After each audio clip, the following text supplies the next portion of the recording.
You really should have checked the containment specs before you grabbed a random human, Sarah commented dryly, examining her nails while lounging in the allegedly secure holding cell. The nervous shuffling of her captor's feet brought a slight smirk to her face. The lead vrachnid, a towering insectoid with gleaming carapace plates that probably looked quite intimidating to species that hadn't grown up watching Earth sci-fi, clicked its mandibles in what she assumed was irritation. Silence, primitive! You are now property of the vrachnid dominion. Your species will submit to our demands or face the consequences. Sarah rolled her eyes. Yeah, about that. Two things. First, humans don't do well with the whole property concept. Ask literally any empire that tried that approach throughout our history. Spoiler alert, it didn't end well for them. Second, she gestured to the rapidly expanding puddle of dissolved metal where the cell's force field emitter used to be. You really should have realized that hydrochloric acid is basically our version of saliva. Did none of you bother reading the xenobiology reports? The junior officer monitoring her cell let out a high-pitched keen of distress as the puddle reached his feet, causing him to dance backward awkwardly on his spindly legs. Sarah had to admire the aesthetic. It was like watching a surprise daddy longlegs trying to perform ballet. Impossible, the lead vrachnid declared, mandibles clicking rapidly. Our containment systems are rated for Class 7 corrosives. Uh-huh. And what exactly did you think happens when humans digest food? Sarah stood, stretching leisurely. I mean, our stomach acid dissolves metal. We drink beverages that eat through concrete for fun. Half our snack foods can strip paint. She paused thoughtfully. Come to think of it, maybe those warning labels about not consuming Coca-Cola and Pop Rocks together weren't just liability coverage. The growing panic in the holding area was becoming palpable as more vrachnid personnel began to realize the implications. Sarah couldn't help but continue, warming to her topic. You know what's really fun? Humans are technically classified as extreme environment endurance predators. We evolved chasing prey until it literally collapsed from exhaustion. We can repair broken bones while still walking on them. Our bodies consider near-boiling temperatures merely uncomfortable, rather than lethal. She grinned, showing off the omnivorous teeth that had already caused several of her captors visible distress. And the best part? I'm considered a rather gentle specimen of humanity. The lead vrachnid was rapidly turning a fascinating shade of pale green. The reports said your kind were pre-FTL agricultural primitives. Oh, honey, Sarah laughed. Those reports are about 50 years out of date. You really should have checked the timestamp. We achieved FTL travel about 3 decades ago, mostly because some aliens tried this exact same routine with one of our research vessels, and we collectively decided that was not going to happen again. She stepped through the rapidly widening gap where the force field had been, casually withdrawing a compact device from her pocket. The vrachnid guards raised their weapons, but she could see their appendages trembling. Now then, this is a quantum entanglement communicator. Standard issue for all human civilians these days, just in case of situations exactly like this one. Would you like to know how many humans are currently aboard your ship? She didn't wait for an answer. Approximately 1,500. We've been quietly infiltrating your crew for months. Amazing what you can accomplish with some basic holographic tech and the right paperwork. The bridge communications system crackled to life, causing several vrachnid to jump. A cheerful human voice echoed through the corridors. Attention all vrachnid personnel. This is your new chief engineer speaking. Just wanted to let you know that we've initiated complete systems integration with the Human Federation network. Your ship is now running on our protocols. Please don't touch anything. These controls are now calibrated for human environmental tolerances, and we'd hate for anyone to get hurt.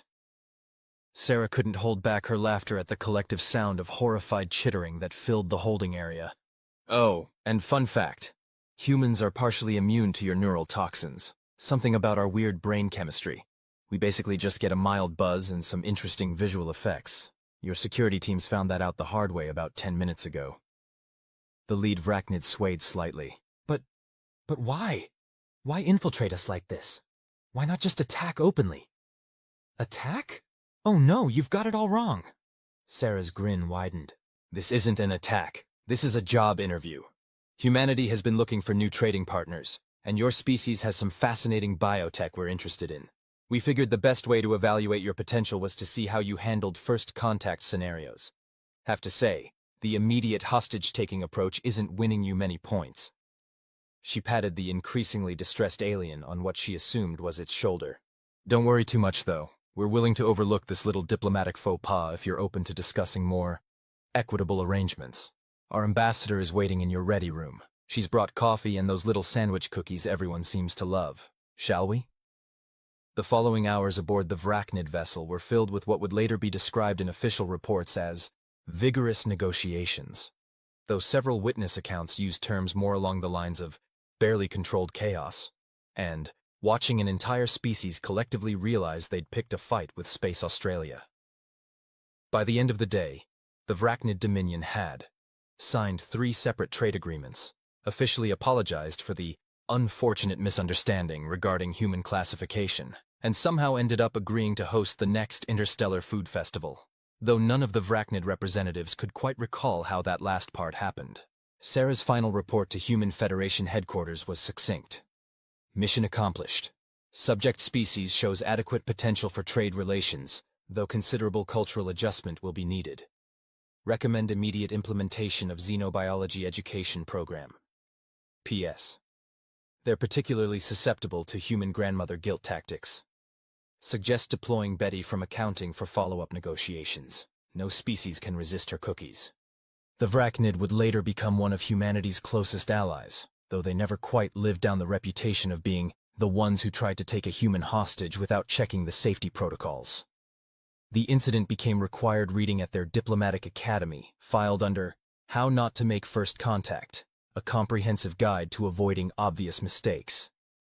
As for Sarah, she received a commendation for exceptional diplomatic skills under unusual circumstances, though some argued that laughing quite so much during a hostage situation was perhaps not strictly professional. She maintained that if aliens didn't want humans to find their mistakes hilarious, they should really do better research. The incident did have one lasting effect on interstellar relations. All species now include "warning, contains humans" labels on their ships, facilities, and occasionally entire star systems. The Vrachnid insisted on it being part of the standard safety protocols. They also banned Coca-Cola from their ships just to be safe. Some risks they decided weren't worth taking.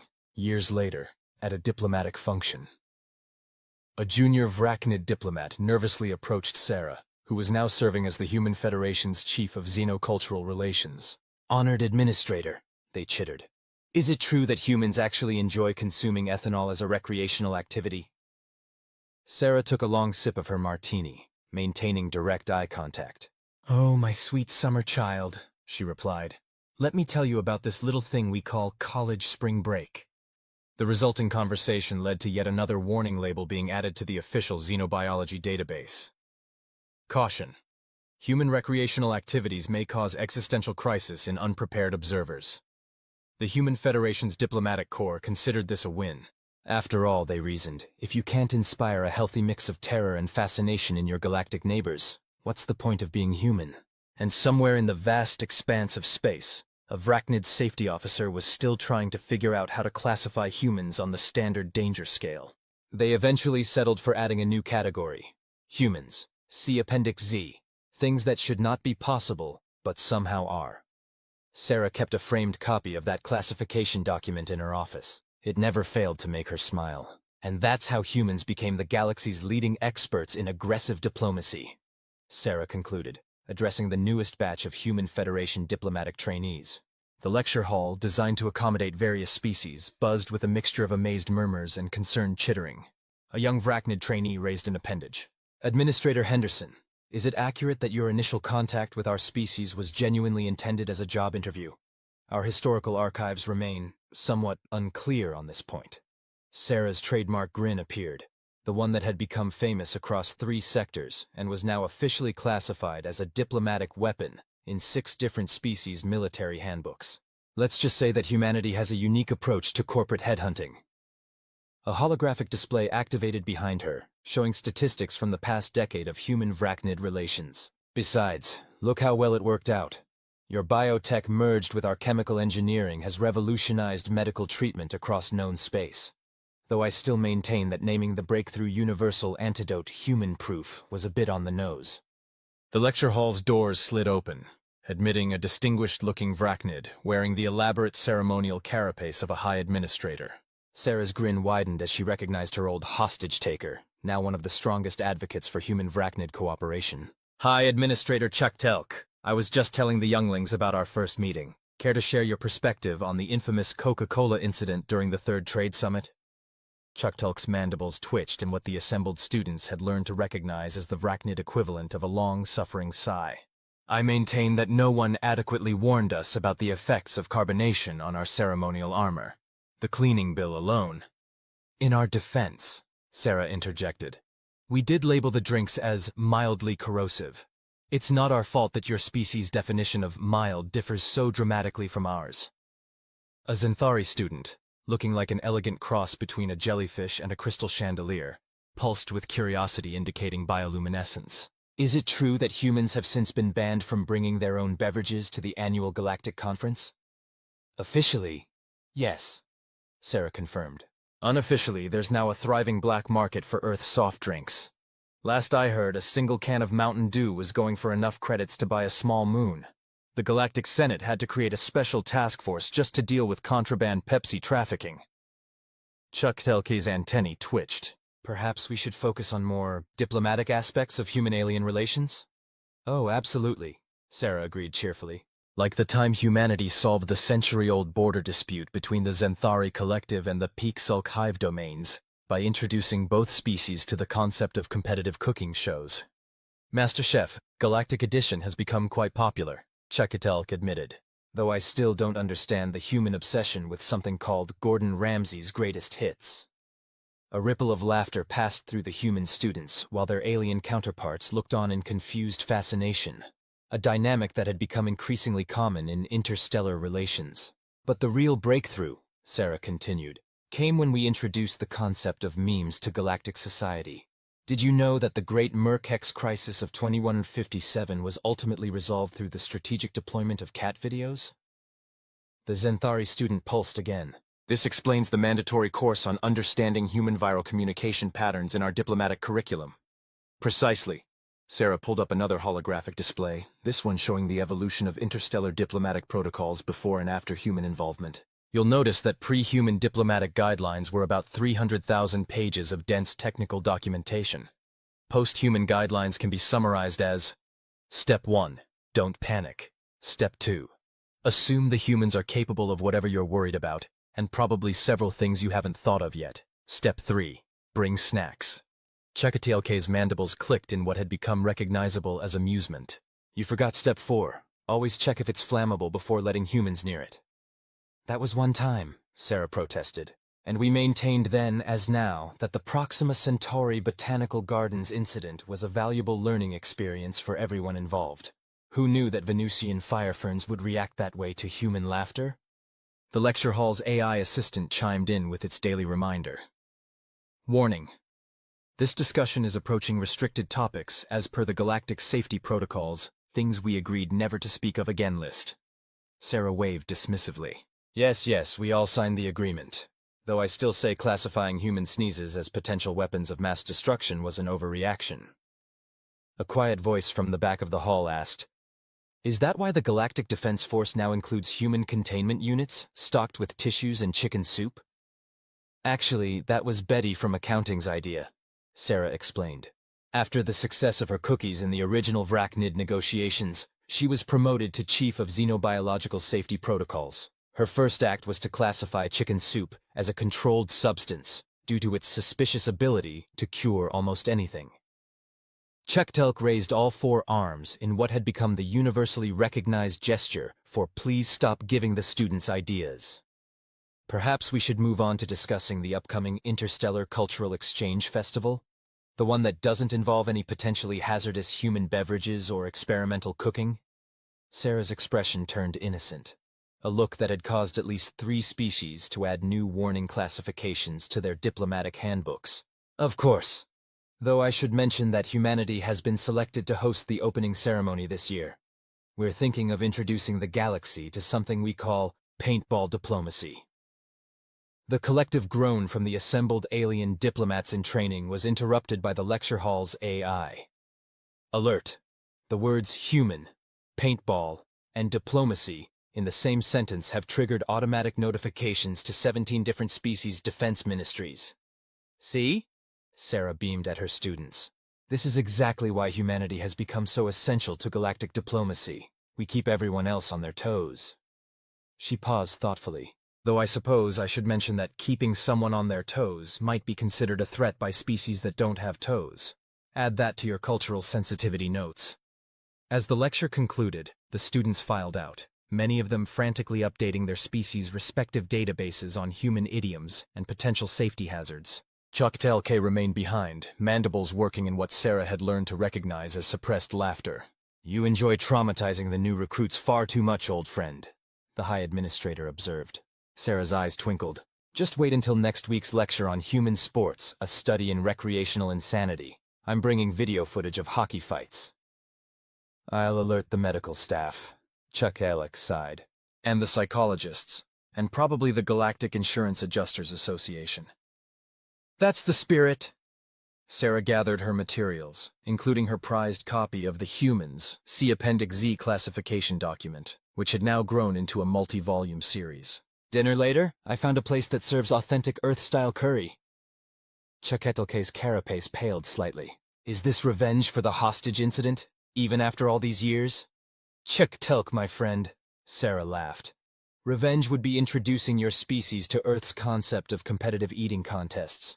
This is just dinner between colleagues, mostly harmless, probably. The High Administrator made a mental note to update the Vracnid Diplomatic Academy's course on human concepts of mostly harmless, before following Sarah out of the lecture hall.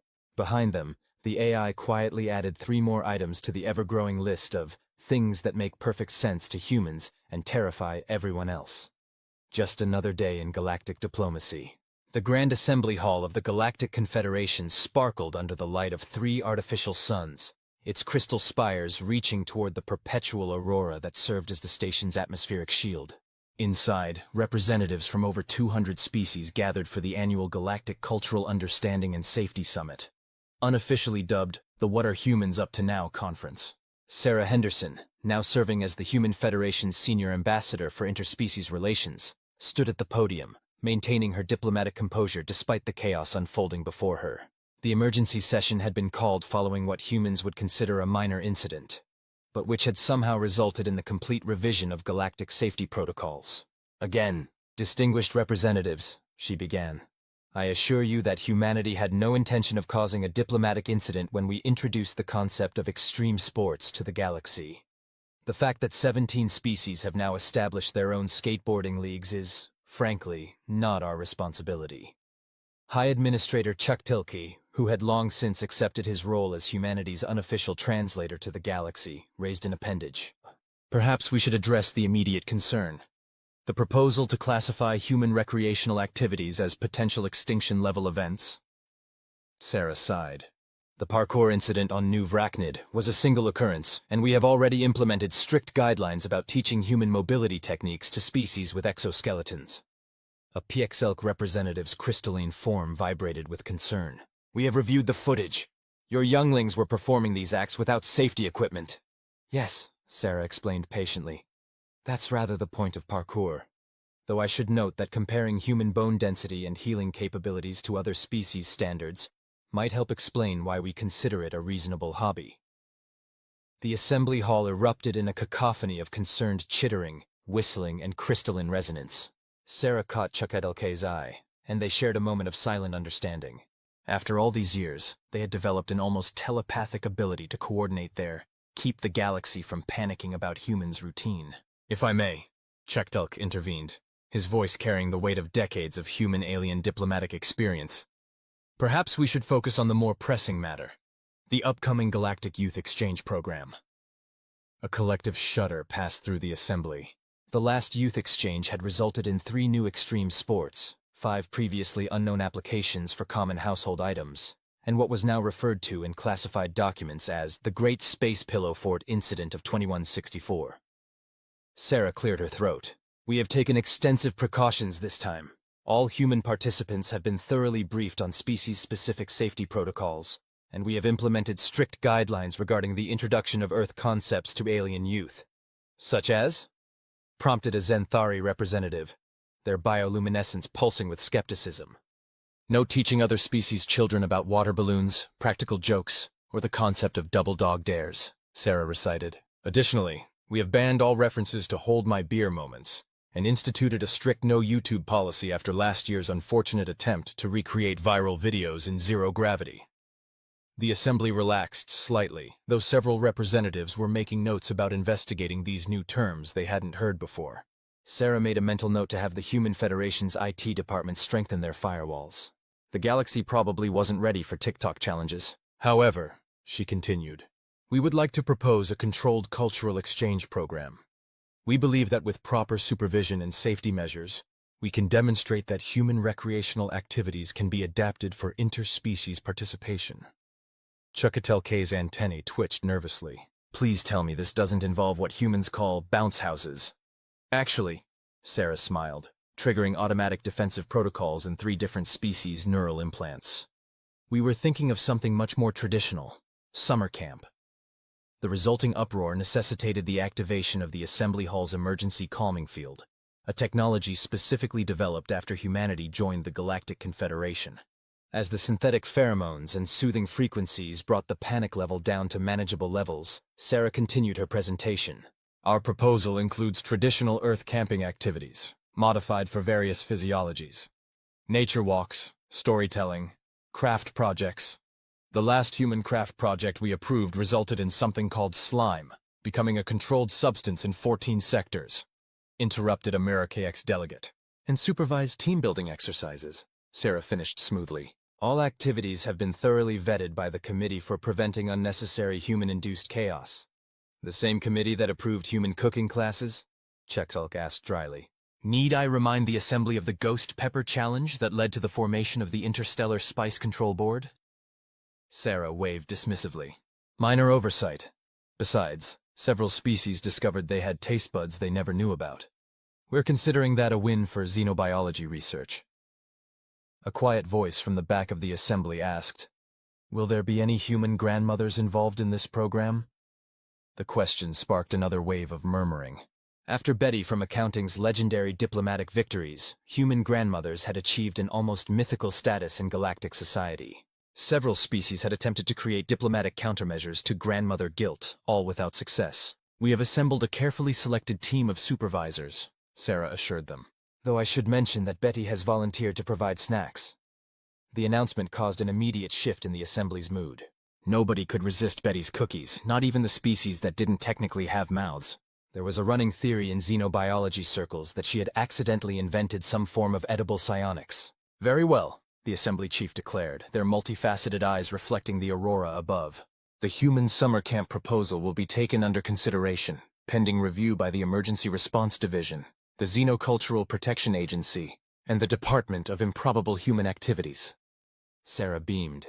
Excellent. And while we're waiting for approval, perhaps we could discuss humanity's proposal for an interspecies Olympic Games. The resulting chaos triggered no fewer than 7 different emergency protocols and caused the Assembly Hall's AI to begin playing soothing whale songs. A response that, ironically, only made things worse once several species learned what whales actually were and how big they could get. Later, in the relative calm of the diplomatic lounge, Chektalk found Sarah enjoying what appeared to be a completely innocent cup of coffee. He had learned long ago that with humans, nothing was ever completely innocent. You did that on purpose, he accused, mandibles clicking in resignation. You mentioned the Olympics knowing it would overshadow any concerns about the summer camp proposal. Sarah's eyes twinkled over the rim of her cup. I have no idea what you're talking about. Though I should mention that Betty has already started planning the camp menu, and she's thinking of introducing the galaxy to something called s'mores. Chektal K's carapace took on the pale green tinge that Sarah had come to recognize as his humans are going to be the death of me look. Should I alert the fire safety board? Probably, Sarah admitted. Though you might want to wait until after they approve the camp proposal. By the way, how do you feel about Capture the Flag? As Chuckatilik began composing yet another addition to the things humans consider fun that terrify everyone else database, Sarah smiled contentedly. Sometimes the best part of human diplomacy was simply sitting back and watching the galaxy try to keep up. The station's AI made a note to update its emergency protocols again. It had learned from experience that any conversation between Sarah Henderson and High Administrator Chuckatelk that involved that particular smile typically resulted in at least 3 new safety regulations and a strongly worded memo from the Galactic Insurance Adjusters Association. Just another normal day in human-alien relations. The inauguration of the first interstellar youth summer camp went exactly as Sarah Henderson had expected, which is to say, it descended into perfectly controlled chaos within the first 15 minutes. She stood at the observation window of the specially constructed facility on Europa, watching as young representatives from 200 species attempted to grasp the fundamentally human concept of a trust fall. "Fascinating," remarked Dr. Kevlix, the leading xenobiologist from the Galactic Science Academy. "The Xanthari children have developed a completely new form of bioluminescent communication just to express their confusion about human recreational activities." Sarah nodded sagely. "Wait until they discover the concept of pillow fights. We had to design special low-impact pillows for the crystalline species after the incident during the trial run." Below them, Betty, now officially titled Supreme Grandmother of Interspecies Relations, was teaching a group of wide-eyed alien youngsters how to make friendship bracelets. Several species that didn't technically have wrists were nevertheless fully engaged in the activity, leading to some creative interpretations of bracelet that would probably revolutionize galactic fashion. "Administrator Henderson," Chuck Etelke's voice carried a note of resignation that had become his default tone since joining the camp's supervisory board. "Perhaps you could explain why the human children are teaching the others something called the wave?" "Cultural exchange," Sarah replied promptly. "Also, it's excellent practice for coordinating movement across different physiologies. Think of it as a diplomatic exercise in understanding biological diversity. And the fact that it looks, as humans say, really cool, has nothing to do with it? I neither confirm nor deny any ulterior motives regarding coolness factors." Sarah's diplomatic poker face was impeccable, though the twinkle in her eyes triggered at least 3 different species danger recognition protocols. The observation deck's door slid open to admit Admiral Zhang, the Human Federation's military liaison to the project. "The good news," he announced without preamble, "is that the Merkex children have successfully learned the concept of tag. The bad news is that they've combined it with their natural phase-shifting abilities." "That's not necessarily bad news," Sarah pointed out. "Think of it as an innovative approach to multi-dimensional sports. Besides, I heard the PXLK young ones have already started calculating how to adapt their crystalline forms for optimal tag strategies." "Speaking of adaptations," Chuketlek interjected, "should we be concerned about the group by the lake? The ones with the suspicious number of water balloons?" Sarah peered through the window. "Ah, I see Betty's grandson Tommy is teaching xenophysics through practical demonstration. You know, understanding surface tension across different biological structures and all that." "That's not what the incident report will call it," Admiral Zhang muttered, already composing a message to the Committee for Preventing Unnecessary Human-Induced Chaos. The facility's AI chimed in with its hourly update. "Alert. Current activities have triggered only 17 minor safety protocols, marking a 43% decrease from yesterday. However, detection of human children attempting to explain Marco Polo to aquatic species suggests this number may increase shortly." Dr. Kevlix's sensory tentacles waved in what might have been either excitement or alarm. "The rate of cultural exchange is unprecedented. We've documented 43 new forms of interspecies games in just the first week, though I'm still trying to understand the significance of something called Red Rover." "Best not to overthink that one," Sarah advised. "Though I should mention that the Vracnid younglings have developed an interesting variation involving their natural ability to link their exoskeletons. We're calling it Red Rover Hive Mind Edition." A sudden burst of multispectral light from the recreation area drew their attention. A group of children from various species had apparently discovered that combining Xanthari bioluminescence with PXLK crystal refraction properties created something remarkably similar to a disco ball effect. "Impressive," Admiral Zhang admitted, "though perhaps we should have anticipated that putting creative young minds from different species together would result in innovations." "That's rather the point," Sarah reminded him. "The galaxy's been so focused on containing and regulating human influence that they've missed the obvious. We're not the chaos factor here. We're the catalysts for controlled evolution of interspecies understanding." Chaktelke's mandibles clicked thoughtfully. "Is that why you insisted on including what you call arts and crafts in the program? Despite the Risk Assessment Board's concerns about giving children access to glitter?" "Partially," Sarah grinned. "Though I maintain that the spread of glitter through the station's ventilation system last week was an excellent practical lesson in contamination protocols and environmental management. The decontamination team might disagree, Admiral Zhang noted dryly. They're still finding sparkles in the air filters. The observation deck's emergency notification system suddenly activated. Warning. Detection of multiple species engaging in what appears to be a synchronized dance routine. Pattern analysis suggests preparation for a flash mob. Sarah's expression of innocence fooled absolutely no one. Cultural exchange takes many forms. Besides, you have to admit that seeing a Vrachnid perform the Macarena is both technically impressive and diplomatically significant. The Galactic Assembly is going to require another emergency session, isn't they? Chuckatelk sighed. Probably, Sarah agreed cheerfully, especially once they learn about next week's talent show. Did you know that Betty has been teaching some of the energy-based species how to harmonize with human a cappella groups? Apparently they can hit notes that technically shouldn't exist in our dimension. Admiral Zhang checked his tablet. I'll alert the physics department, and probably the philosophy department. Last time we had to rewrite the laws of physics, it caused quite a stir in theological circles. Below them, the impromptu dance party had evolved to include species-specific variations of popular Earth dances. A young Peaksulk had somehow managed to adapt the moonwalk to their crystalline form, while a group of Zenthari children were creating what could only be described as a bioluminescent conga line. You know, Dr. Kavlix observed, when the Galactic Assembly approved this program, I don't think they fully understood what summer camp actually meant in human terms. Sarah's smile widened. Oh, just wait until they discover what happens when you combine human kids' imagination with alien capabilities. Tommy's already working on something he calls interdimensional freeze tag. Chektelke's carapace paled noticeably. Should I update the safety protocols? Probably, Sarah admitted.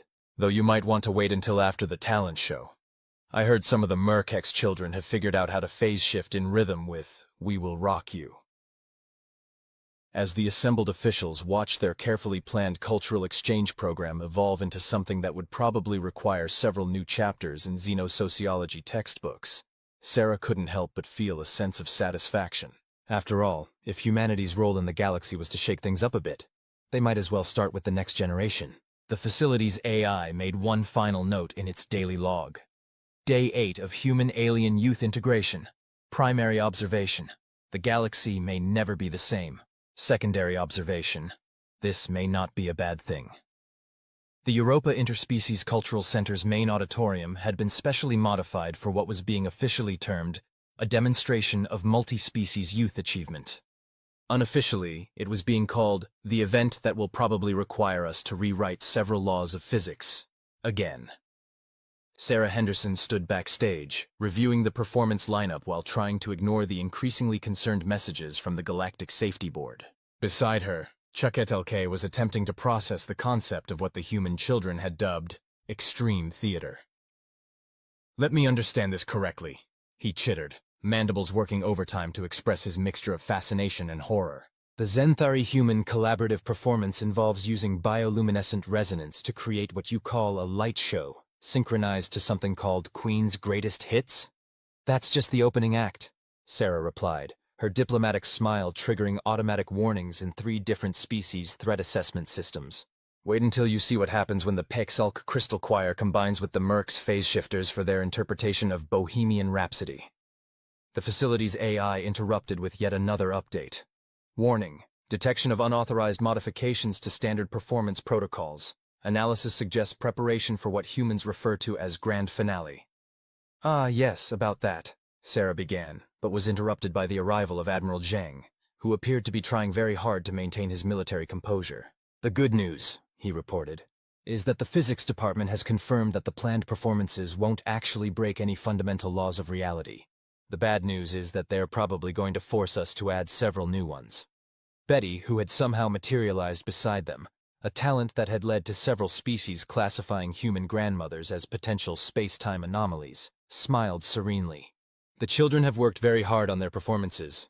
I've brought cookies for everyone. Betty, Chuckatelk said carefully, when you say everyone, does that include the energy-based beings who don't technically have digestive systems? Of course, dear. I've been experimenting with quantum-entangled baking.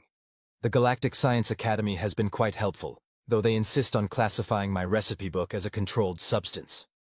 The sound of final rehearsals filtered through from the stage. A remarkable combination of crystalline harmonics, phase-shifted choruses, and what appeared to be a arachnid attempt at beatboxing. Several monitoring devices were already registering previously unknown forms of energy. Administrator Henderson, the facility's AI, chimed in again. I feel compelled to inform you that the probability of this event causing a diplomatic incident is approaching certainty. Noted, Sarah replied cheerfully. Though I prefer to think of it as a diplomatic opportunity. After all, nothing brings species together quite like watching their children create entirely new forms of artistic expression. Admiral Zhang checked his tablet and paled slightly. Speaking of new forms of expression, should we be concerned about the group that's apparently combined anti-gravity technology with what they're calling breakdance fighting? That would be Tommy's contribution, Betty interjected proudly. He's been teaching the others about Earth's cultural history. Though I must say, the arachnid interpretation of the worm is quite something when you factor in their exoskeletal flexibility. Chuck Telk's antennae twitched in what had become his standard response to human-induced chaos. The Galactic Assembly is going to require another emergency session, aren't they? Most likely, Sarah agreed, though I think they'll have a hard time arguing against the educational value once they see the physics presentation. Did you know that combining Xanthari light manipulation with Pexilk crystal refraction can create a visual representation of 11-dimensional space? The mathematics department is still trying to process that one, Admiral Zhang noted. Apparently the children figured it out while trying to create cool visual effects for their dance routine. The backstage area was now filling with performers, creating a remarkable tableau of interspecies cooperation. Young Vrachnid were helping Xanthari children adjust their bioluminescent frequencies, while Pexelk youth offered advice on optimal crystalline formations for acoustic resonance. A group of human children was teaching everyone the choreography to something called Thriller, with surprisingly successful adaptations for various physiologies. You know, Dr. Kavlix observed, having appeared silently in that way xenobiologists seem to have mastered. When we began studying human influence on galactic culture, we never anticipated that your species' primary contribution would be teaching everyone else how to, as you say, just have fun with it. Sarah's grin widened. That's humanity's secret weapon, Doctor. We don't just think outside the box. We convince everyone else that the box would make an excellent percussion instrument for an impromptu musical number. The facility's AI interrupted once more. Alert. Detection of what appears to be a spontaneous pre-show ritual involving multiple species engaging in synchronized movement patterns. Analysis suggests the YMCA dance? Ah, Betty smiled. That would be my contribution to their cultural education. Though I must say, watching a Merc-Hex phase shift through the letter M adds an interesting dimension to the experience. As the house lights began to dim and the excited murmur of the audience grew louder, Sarah couldn't help but feel a sense of pride. The galaxy had expected humans to be a destabilizing force, and they were, but not in the way anyone had predicted. Instead of chaos, they had brought creativity. Instead of disruption, they had introduced innovation. The first notes of the opening number began to play, accompanied by a light show that technically shouldn't have been possible in this dimension. In the audience, several theoretical physicists were already frantically taking notes, while the Galactic Cultural Preservation Committee representatives appeared to be having collective existential crises. You planned this all along, didn't you? Chuck Telk asked, mandibles clicking in resignation. The summer camp, the talent show, it was all part of some grand human scheme? Chuck Telk, my friend, Sarah replied, watching as the performance began to unfold in ways that would probably require updates to several scientific textbooks. Sometimes the best diplomatic strategy is simply to let children be children, even if some of those children can manipulate quantum states through interpretive dance. The facility's AI made one final note before the show began in earnest. Observation. Human influence on galactic society continues to defy prediction algorithms. Recommendation. Create new classification category for phenomena best described as improbably wonderful. The end.